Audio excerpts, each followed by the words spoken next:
Excellencies, distinguished guests, members of the press, ladies and gentlemen, good afternoon to you all. I am deeply honored to be the recipient of the 2024 International Women's Rights Award, bestowed upon me by the Geneva Summit for Human Rights and Democracy. I am particularly pleased by this award for two main reasons. Firstly, the award signifies recognition from groups that share the same goal of eradicating human rights abuses in all its forms and manifestations, including those that affect women and girls. Secondly, the recognition comes at a critical time when the world is potentially on the brink of witnessing a major regression of women's rights in my country, the Gambia, where some groups and lawmakers are firmly committed to repealing the law that prohibits female genital mutilation. The timing of this award could not be more fitting, so thank you for recognizing my work in fighting against female genital mutilation and for giving me the opportunity to speak at this August Geneva Summit, celebrating our firm commitment to defending human rights and democracy. My speech today will mainly focus on the fight to protect the fundamental human rights of women and girls in the Gambia and, by extension, the whole world over. Little girls whose parents would eagerly subject them to FGM at a time when they can neither resist nor consent to the cutting of their sensitive body parts under the pretext of religion and culture.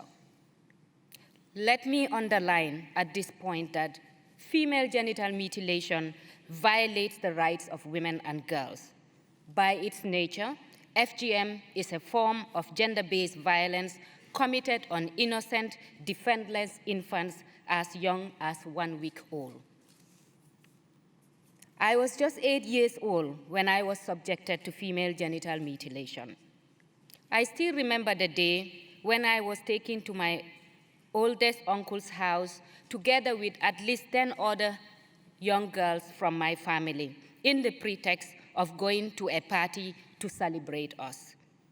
I had my hair braided and I had a new outfit. There were drums and dancing, and I saw most of my aunties and other female relatives. It was exciting. Well, so I thought. But this excitement soon turned into a nightmare as we were lined up and I could hear the screams of the other girls that were forced into the bathroom. I could not see as we were all blindfolded. Suddenly, I felt the grip of strong hands grabbing me and I was rushed into a bathroom and pinned down on a dirty floor where my genitals were cut by an old lady. The pain was excruciating. The only medication we had was warm water and salt, which we would sit on every morning. This we were told to stop us from getting infections. That was also as traumatizing as the cutting itself. I can still remember the scream from the other girls. We were kept in a dark room until we healed, during which we were taught songs and strong messages about what it means to be a good and obedient woman. During this period, we were also warned never to repeat what happened, or that same old woman will come back and cut our genitals. Ladies and gentlemen, in the Gambia, where the practice affects close to 75% of women and girls, FGM is mostly carried out by medically untrained old women from the community without anesthetics, using the same crude tools such as knives and blades repeatedly without professional sanitization on infants and girls mutilated on the same occasion. FGM, as the previous speaker highlighted, has profound emotional and physical health effects, including severe bleeding, problems urinating, recurrent infections, childbirth complications, and an increased risk of newborn deaths. The global figures on FGM are staggering. to say the least. According to the World Health Organization, more than 230 million women and girls alive today have been subjected to FGM globally. In 2024 alone, an estimated 4.4 million girls are at risk of FGM before the year ends. Such is the urgency of ending FGM that the United Nations Sustainable Development 5 sets target 5.3 to eliminate all harmful traditional practices, including female genital mutilation, by 2030. Our common humanity and the fundamental principles of SDG 5 therefore calls upon all of us to fight for the eradication of this unnecessary and unbeneficial practice, regardless of our gender, where we are from, or our religious or cultural beliefs. After decades of advocacy and awareness raising on the harms of FGM, in 2015, a law was passed to ban FGM in the Gambia. The introduction of this law was applauded by anti-FGM activists in the Gambia and the international community. Ironically, that law, which was passed at the time when the Gambia was under a brutal dictatorship, is now under the threat of revocation in the new democratic political dispensation, 7 years after an authoritarian rule which was peacefully ended through the ballot box. The Gambia presently is being hailed globally as a model in rebuilding human rights, democracy, and the rule of law. However, Gambian women continue to have their rights rolled back. This threat is unjust to Gambian women and girls who contributed significantly to the ousting of one of Africa's most brutal dictators. We deserve to enjoy our fundamental rights as women's rights are human rights. In August last year, a discussion was sparked at the National Assembly to repeal the FGM law and legalize FGM again in the Gambia. The move was triggered by a group of men using religion and culture as a pretext after the first successful prosecution case of FGM since the law was passed in 2015. These men mobilized resources for their relentless campaign, backed by a group of elected National Assembly members. Sadly, some medically trained professionals in the Gambia are also advocating for the medicalization of FGM, totally disregarding the ethics of their profession to do no harm without medical benefit. The consequential contentions of the supporters of FGM is that it should be a minimum or at least be optional for when girls are 18, and the cutting should be done under medical facilities by healthcare professionals. Others have argued that the practice should be a choice. But these arguments ignore the fact that those who make the choice are not the ones who will be affected by the decision. Rather, it is innocent, defenseless infants and young women and girls who will suffer the consequences of those choices.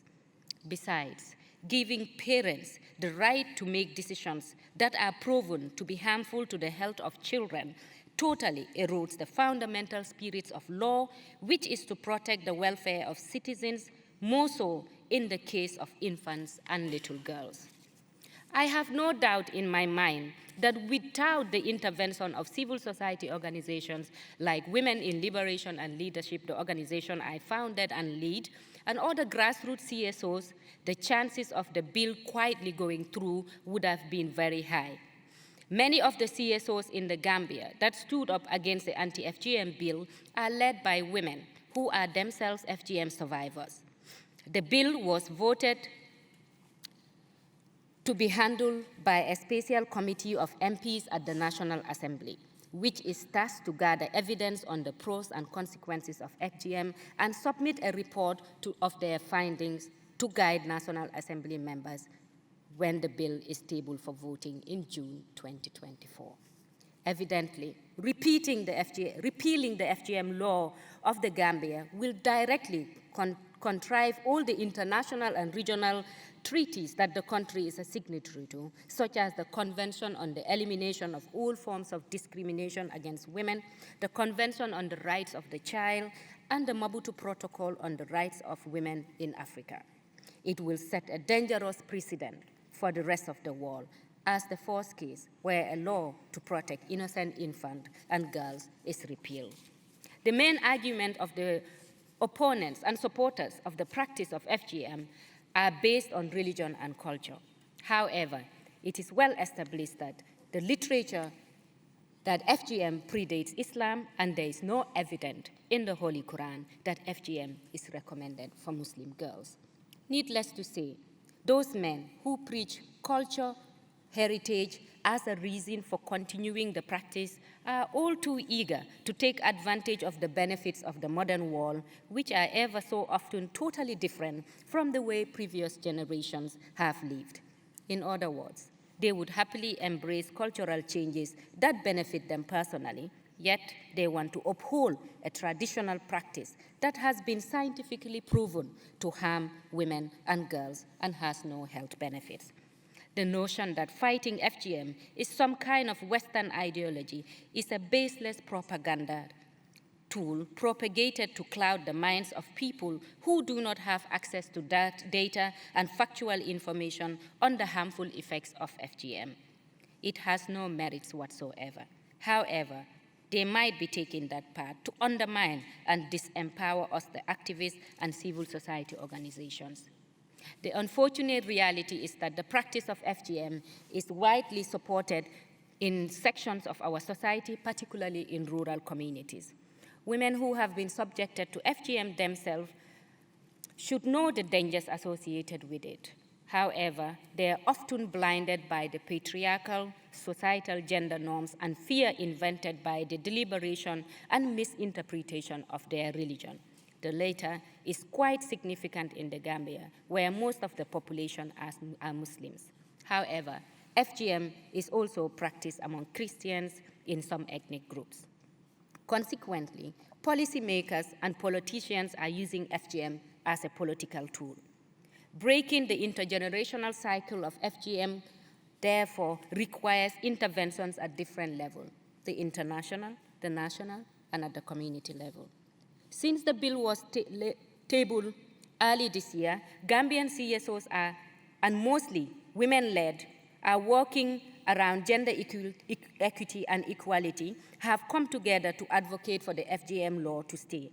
We have been pleasantly supported by many international organizations, including UN agencies in the Gambia, for example, UNICEF, UNFPA, and UNDP. We have also had the diplomatic corps in the Gambia and some human rights organizations, charities, and foundations that have been supporting our work. It was particularly pleasing to hear the UN Secretary General address attempts to repeal the FGM law in a very strong terms in his speech to mark this year's Women's Day. Equally pleasing was the statement issued by the Organization of Islamic Cooperation Against FGM in commemoration of FGM Zero Tolerance Day. By this opportunity to address the Geneva Summit and bestowed upon me the 2024 International Women's Rights Award, you have also clearly demonstrated your support to the entire anti-FGM campaign in the Gambia and globally. Whilst we appreciate the support we have been receiving and continue to receive, I would like to emphasize that the FGM campaign group are actively campaigning in our communities and lobbying National Assembly members as I speak to you. Our efforts must therefore be intensified. The #1 priority now is upholding the law that bans FGM. However, even if the law is maintained, enforcing it will remain a challenge. In the long term, the best way to achieve SDG 5, Target 5.3 is to shift the mindset of practicing population through advocacy, dialogue, and education. That is the most assured way to eradicate and sustain the ban on FGM. To maintain the FGM law in the Gambia and by extension achieve the vision to end FGM, there needs to be a concerted effort to bring together human rights groups, civil society, the state institution, the press, the international community to support the CSOs on the ground. We need your support to strengthen capacity and to deliver targeted training to all stakeholders in the Gambia, including lawmakers, the judiciary, law enforcement officials, the press, and of course, CSOs. The final call on the bill rests with the National Assembly members, who will have to vote for the law to be maintained or repealed, and the President, who will need to assent to the bill before it becomes a law. There is no doubt in my mind that if we act collectively and swiftly, we can save the FGM law in the Gambia. I call on the international community to join Gambian women and girls and remind the Gambian government of their responsibility to uphold and respect the fundamental rights of women and girls and protect them from FGM. Yes, the challenges are huge, but as the late Nelson Mandela once said, it always seems impossible until it is done. So on that closing note, I invite you all to support our effort to maintain the law against FGM in the Gambia. Finally, I would like to dedicate this award to all those courageous women and men who are fighting tirelessly around the world to end all forms of violence in the world. Thank you.